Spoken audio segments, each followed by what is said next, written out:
10th class में एक chapter है जनन, इससे हम लोग इंग्लिश में रिप्रोडक्शन बोलेंगे। इसी को देखेंगे कि जनन क्या है। जनन चैप्टर में हम लोग देखेंगे कि जनन क्या है।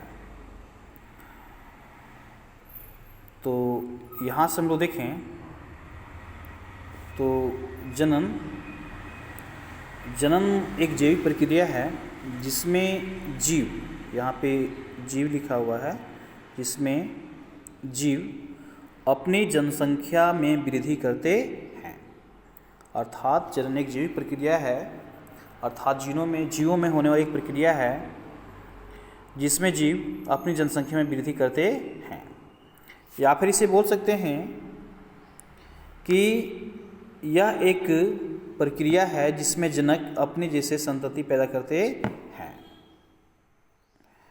जैसे मनुष्य हैं तो मनुष्य अपने जैसे संतति पैदा करते हैं। जानवर हैं तो जानवर अपने जैसे संतति पैदा करते हैं। पक्षी हैं तो पक्षी भी अपने जैसे संतति पैदा करते हैं। यहाँ दो चीज़ दिया हुआ है, जनक और एक संतति। जनक किसे बोलेंगे? जन्म देने वाले को हम लोग जनक कहते हैं, जैसे कि माता पिता जो हुए ये हमारे जनक हुए। क्या हुए? जनक हो गए।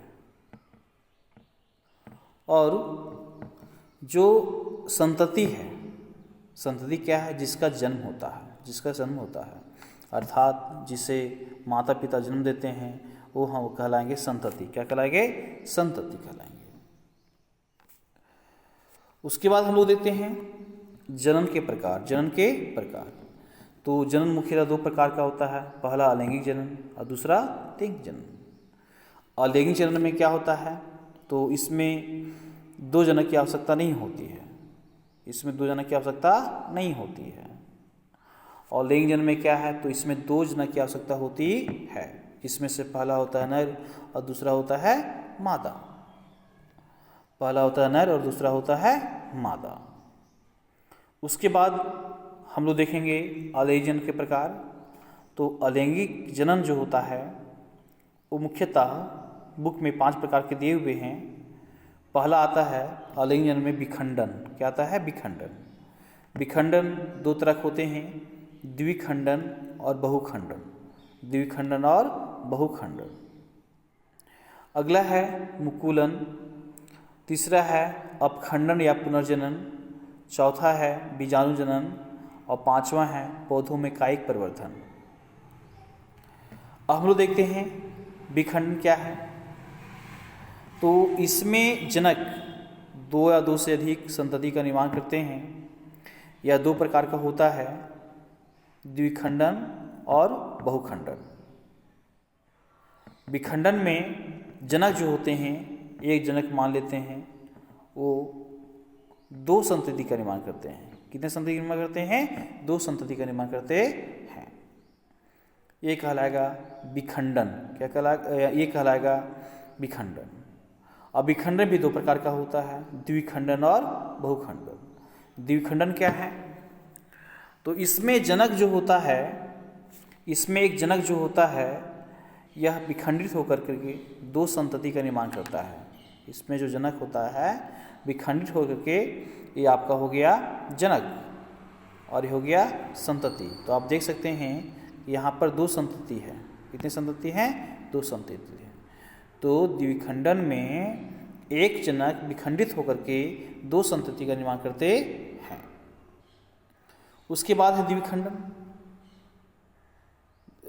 का भी बात किए। द्विखंडन में हम लोग बात किए कि द्विखंडन में एक जनक जो होता है विखंडित होकर के 2 संतति का निर्माण करते हैं।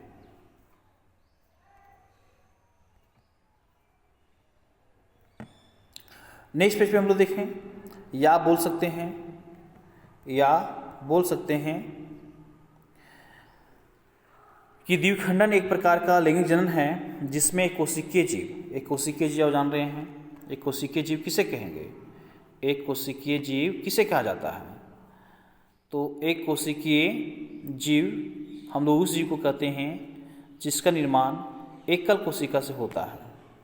एकोशिकीय जीव वे जीव होते हैं जिनका निर्माण एकल कोशिका से होता है, जिससे कि जीवाणु हो गया, पैरामीशियम हो गया, अमीबा हो गया, क्लेमाइडोमोनास हो गया, यूग्लिना हो गया, हाइड्रा हो गया, ईस्ट हो गया, ये सभी एकोशिकीय जीव हैं। क्या है? एकोशिकीय जीव हैं। तो हम लोग देखते हैं द्विखंडन क्या है। तो द्विखंडन एक प्रकार का अलैंगिक जनन है जिसमें एकोशिकीय जीव तो समान भागों में विभाजित होकर तो नई संतति कोशिकाओं का निर्माण करते हैं, जैसे कि जीवाणु, पैरामीशियम, अमीबा, क्लेमाइडोमोनास, यूग्लिना और ईस्ट। इन सभी जीवों में द्विखंडन जनन होता है। उसके बाद था अमीबा में द्विखंडन। आप देख सकते हैं कि एक अमीबा है, ये क्या है? अमीबा है, और ये अमीबा जो है द्विखंडित, अमीबा का द्विखंडन हुआ और यहाँ पे दो नए जीव का निर्माण हुआ। यहाँ पे क्वेश्चन के माध्यम से बताया गया कि अमीबा में किस प्रकार का जनन होता है। तो अमीबा में विखंडन होता है। विखंडन में कौन सा? द्विखंडन।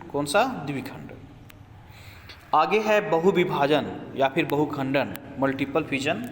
बहुविभाजन भी बोलेंगे इसे या फिर बहुखंडन भी बोलेंगे। इसमें क्या होता है?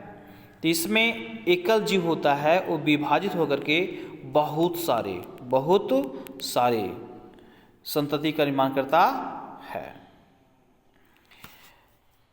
देखेंगे वैसा विभाजन जिनके द्वारा एक व्यष्टि खंडित होकर अनेक व्यष्टियों की उत्पत्ति करता हो, उसे बहुखंडन कहते हैं।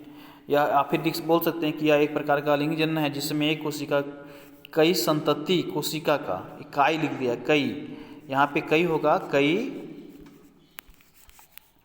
कई संतति कोशिकाओं में विभाजित हो जाती है। उदाहरण के लिए प्लाज्मोडियम जो कि मलेरिया परजीवी होता है, स्पैरोजोवा और शैवाल। हम लोग फिर से समझते हैं बहुविभाजन क्या है।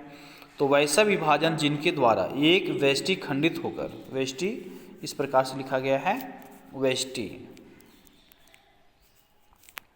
एक व्यष्टि खंडित होकर अनेक व्यष्टियों की उत्पत्ति करता है, उसे बहुखंडन कहते हैं। या लिख सकते हैं कि यह एक प्रकार का अलैंगिक जनन है जिसमें एक कोशिका कई संतति कोशिकाओं में विभाजित हो जाती है। उदाहरण के लिए प्लाज्मोडियम ये हो गया है। नेक्स्ट पेज में हम लोग देखेंगे एक क्वेश्चन दिया गया है। नेक्स्ट पेज में एक क्वेश्चन दिया हुआ है कि द्विखंडन और बहुखंडन में अंतर लिखें। तो आपको एक इधर लिखेंगे द्विखंडन और इधर लिखेंगे बहुखंडन, और फिर इसका आप क्या लिखें, अंतर लिख देंगे। और हम लोग नेक्स्ट वीडियो में जनन का जो दूसरा प्रकार है मुकुलन, वो चीज़ हम लोग पढ़ेंगे। तो उम्मीद है कि आपको ये वीडियो अच्छा लगा होगा। धन्यवाद।